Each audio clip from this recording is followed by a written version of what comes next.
تعالوا نشوف مع بعض الحمام المغربي بكل تركاته. ودي الباكج الكاملة بتاعت الحمام المغربي، وهتعملي احلى حمام مغربي في البيت وتستقبلي العيد وانتي جسمك نظيف مفيهوش اي جلد ميت ولا اي اماكن غامقة. تعالوا نتعرف على كل المكونات بتاعت الحمام المغربي، ودي مكونات اصلية، ودي الباكج كاملة باكج العروسة، ونتعرف على كل حاجة منهم وايه الفايدة بتاعتها وليه تعمليها اصلا الخطوة دي. يلا كده مع بعض. وقبل ما تشوفوا كده باقي الفيديو يا ريت تحطوا لايك وتشتركوا في القناة وتفعلوا زر الجرس عشان يوصل لكم كل جديد بنزله. وتعالوا بقى نشرح مع بعض كده كل الحاجات، وهنفتح علبة علبة اوريكم المكونات من جوه شكلها عامل ازاي، وايه اللي موجود جوه كل علبة من العلب دي، وايه فايدته لما هيتحط على الجسم، وايه هيحصل في الجسم لما نحط عليه الحاجة دي. اول حاجة معانا الطمي المغربي. الطمي ده حاجة كده شبه الحجارة، وهتشوفوا شكلها دلوقتي زي ما بوصفها كده.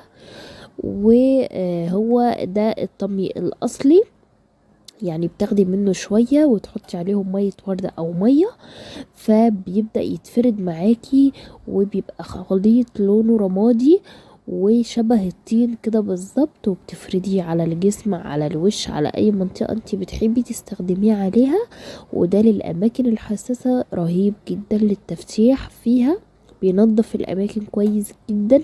الطمي ده بيدخل كده جوه المسام بتاعة الجسم، بينظفها من كل التراب من كل الاوساخ اللي بتبقى في المسام بتاعتنا، لان المسام بتبقى مفتوحة وبتطلع كل الحاجات اللي موجودة جواها. يعني حرفيا كأنك كده بتنضفي مسام الجسم نفسها بالحمام المغربي.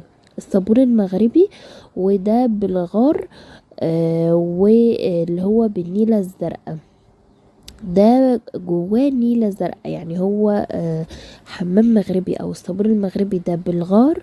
ومن ضمن المكونات بتاعته النيلة الزرقاء زي ما انتوا شايفين محطوط عليها من فوق كده بالشكل ده.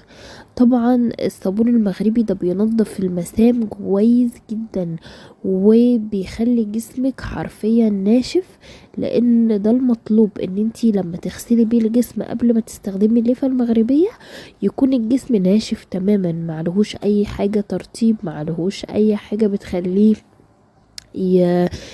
يمشي معاكي بسهولة. الليفة لازم تمشي بصعوبة وتحتك وتعمل احتكاك بالجلد عشان تطلع كل الجلد الميت. وده كده شكل الصابون المغربي. وبعد كده الصابون المغربي ده فيه منه انواع كتيرة جدا، واحسن نوع اللي هو بزيت الزيتون وبالغار. وهنتعرف على كل المكونات بتاعتهم. وده اللي بزيت الزيتون والغار. وفي الصابون المغربي العادي اللي هو بدون اي مكونات بدون اي اضافات بدون اي حاجة خالص. طبعا انتي بتستخدمي اللي بشرتك بينفع معاها او اللي بتحسي انه جايب نتائج احسن. ولما تيجي تعملي حمام مغربي قبل ما تعملي كل الخطوات بتاعه الحمام المغربي، يا ريت بقى تكوني سايبه الليفه بتاعتك في شويه ميه سخنه، تكوني يعني في طبق او حاجه غويطه حاطه فيه ميه سخنه وخل، وتسيبي الليفه المغربيه فيهم. بجد رهيب جدا، يعني الخطوه دي لوحدها بتخلي الليفه المغربيه تمشي معاكي على الجسم، تطلع كل حاجه موجوده على جسمك، يعني بمعنى الحرفي للكلمه بيطلع كل الجلد الميت كل الاوساخ المتراكمه. انت حرفيا بتحسي انك اول مره تستحمي لما تعملي بالطريقه اللي انا بقولك عليها. النيلة الزرقاء الخام الأصلية ما بتبقاش كمياتها كبيرة لأن أصلا هي سعرها غالي، دي جاية من المغرب وده شكلها. والكمية دي بتبقى عاملة في حدود 50 أو 60 جنيه. بتاخدي حتة صغيرة جدا جدا جدا تستخدميها سواء في الماسكات للبشرة أو في الجسم.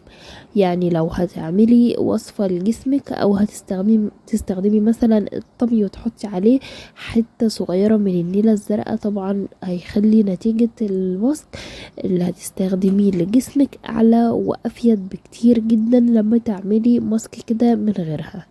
وعلى فكرة هي مش بتخلي الجسم لونه ازرق، يعني بعد ما بتغسليه بيرجع ابيض وعادي وحلو زي الفل. بعد كده دي معانا اللي هي بتعطر بقى في الاخر خالص، اللي هي الدلكة السوداني. دي بتعطر الجسم، بتخلي جسمك ريحته مفحفحة وبتعطره، ويعتبر كده ان انتي بتعملي بيها سكراب مع تعطير للجسم وترطيب وكل الحاجات اللي هي في النهائيات في الاخر.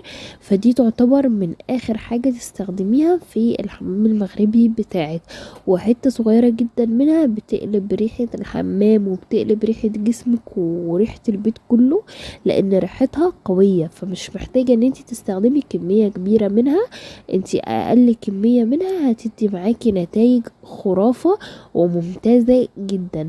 والبنات اللي بتعاني ان مفيش حاجة بتثبت ريحتها على الجسم، دي بتثبت جدا وبتخلي ريحة جسمك مستمرة، يعني الريحة الحلوة لمدة طويلة. بعد كده معانا التبريمة المغربية. دي بقى رهيبة جدا لتفتيح الجسم، الأماكن الحساسة، الركب والأكواع، الحتة اللي عند الرقبة، وبتخلي الجسم مشدود جدا جدا جدا. وبجد يعني خطيرة، يعني ملهاش وصف غير ان هي خطيرة. بتستخدميها ازاي؟ ممكن تستخدميها مع الطمي، ممكن تستخدميها مع مية الورد والطمي يعني، او تستخدميها لوحدها مع زبادي مثلا. تقدري تستخدميها باي شكل وباي طريقة انتي حابة، ممكن مع شوية مية كده بس، وتمشيها على جسمك زي ما انتي عاوزة.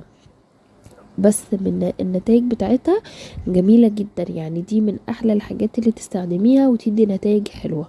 مهم وضروري قوي بعد الحمام المغربي ترطبي الجسم كويس جدا، لان الجسم بيبقى عايز يترطب، لان بتبقي عملتي يعني عملية ازالة للجلد الميت قوية.